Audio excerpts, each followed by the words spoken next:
पहलगाम आतंकी हमले के बाद भारत और पाकिस्तान के बीच तनाव चरम पर है। जारी तनाव के बीच सरकार ने भारत में रह रहे पाकिस्तानियों को देश छोड़ने का आदेश दिया था। सरकार ने लंबे समय से भारत में रह रहे प्रवासियों को बड़ी राहत दी है। नई गाइडलाइंस के अनुसार फिलहाल भारत में लंबे समय से रह रहे किसी भी पाक विस्थापित को जाने की जरूरत नहीं है। भारत में रह रहे पाकिस्तानी जिनके पास लॉन्ग टर्म वीजा नहीं है वो अब भी अप्लाई कर सकते हैं, यानी कि एलटीवी मिलने तक उनको नहीं जाना होगा। साथ ही एलटीवी के लिए महत्वपूर्ण पासपोर्ट उनके एक्सपायर हो गए हैं, उनको भी एफआरओ कार्यालय में पंजीयन करवाना होगा। जोधपुर समेत कई जिलों में नागरिकों के पंजीकरण और एलटीवी आवेदन प्राप्त करने के लिए विशेष अभियान चलाया गया है, ताकि सभी पाक नागरिकों के आवेदन का शीघ्र निस्तारण कर उनको राहत दी जाए। सरकारी आदेश के बाद जैसलमेर के आसपास क्षेत्र में रह रहे पाक विस्थापित हिंदू शरणार्थियों की मुसीबत सामने आ गई थी, लेकिन नए गाइडलाइन से उन्हें अब राहत मिल रही है।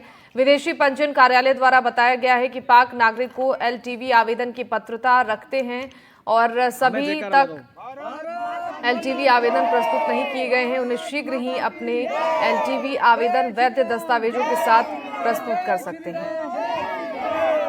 मोदी सरकार की और नई गाइडलाइंस जारी होने के बाद शॉर्ट टर्म वीजा पर आए करीब 1200 पाक विस्थापित हिंदू शरणार्थी शिविर में अब खुशी का माहौल है। एनडीटीवी राजस्थान ने हिंदू शरणार्थियों की समस्याओं को पुरजोर तरीके से उठाया। फैसला आने के बाद स्थानीय लोगों ने एनडीटीवी की टीम को भी धन्यवाद दिया। इस दौरान तमाम हिंदू शरणार्थी खुश नजर आए। कहते हैं कि भगवान की आस्था के आगे हर कोई नतमस्तक होता है और भगवान जो है हर मांगने वाले को उसके हिसाब से देता है। ये तमाम लोग पाकिस्तान से प्रताड़ना झेल 22 अप्रैल को भारत आए। उसी दिन पहलगाम में आतंकी हमला हो गया, जिसके बाद इन लोगों में डर था कि इन्हें फिर पाकिस्तान लौटना पड़ सकता है।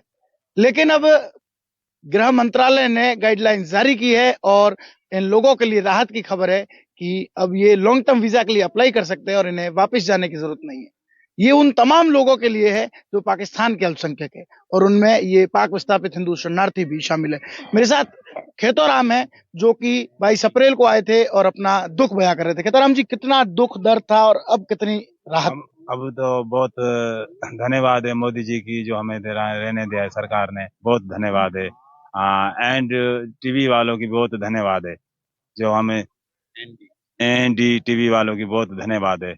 आप जब आए थे 22 अप्रैल को, उस दिन क्या स्थितियां हुई, किस तरह हमला हुआ, उसकी सूचना मिली, फिर कैसे डर लग रहा था, क्या कुछ हुआ था? उस टाइम तो बड़ा डर लगता, अभी बहुत सुकून है, अभी डर कोई नहीं है। अब यहाँ मोदी जी की जी का बात सुन लिए ना, हम बहुत खुश हैं। क्या क्या कह रही है सरकार अब? सरकार अब कह रहे हैं आप रह जाओ, हम बच्चों को पढ़ाएंगे और बड़ा को जो उनको बनाएंगे। पाकिस्तान में बच्चे पढ़ पा रहे थे? पाकिस्तान में बच्चे पढ़ते नहीं थे, अभी बच्चे कहते हम पढ़ेंगे। वहां कितना डर लगता था, क्यों डर लगता था वहां? वहां तो डरता है ना बहुत, अभी खुश हैं। देखिए, लगातार इनमें कहीं ना कहीं डर था। इनके परिजन यहाँ हैं, कितनी खुशी है जब पता चला है कि अब इन्हें नहीं जाना पड़ेगा, और पहले कितना डर लग रहा था? खुशी तो इनको बहुत ज्यादा है हमें कि मोदी जी हमारे लिए और हमारे ये भाइयों के लिए बहुत कुछ कर रहे हैं और उम्मीद है तो करेंगे भी सही। देखिए, इनका कहना है कि क्या शब्द बोले क्या ना बोले, ये बड़ी जो है वो असमंजस की स्थिति थी, लेकिन अब कहीं ना कहीं इन तमाम लोगों को राहत मिली है। मेरे साथ खेताराम के भाई किशन है जो उस दिन लगातार सरकार से गुहार लगा रहे थे। किशन जी, क्या कहना चाहेंगे? सर जी, हम तो धन्यवाद कहना चाहते हैं मोदी जी और योगी जी और अमित जी को, जो बहुत बहुत धन्यवाद है इनका। हम तो बहुत खुश हैं, ऐसे समझो पूरे जो भी हमारे भाई हैं पूरे ऐसे समझो सर जी इनका। कि सरकार का धन्यवाद है, शिव शंकर भोलेनाथ का धन्यवाद है, साथ ही साथ मीडिया के तमाम लोगों का भी धन्यवाद जता रहे जो इनके तक पहुंचे। और एनडीटीवी ने जिस तरह प्रमुखता से मुद्दा उठाया और उसके बाद सरकार ने इन्हें राहत दी है। इनका कहना है कि इन बच्चों की खुशी फिर लौट आई है। आपको एक बार तस्वीरें दिखा दूं कि किस तरह ये जयकार लगा रहे हैं, खुशी मना रहे हैं और काफी ज्यादा जो है वो खुशी है।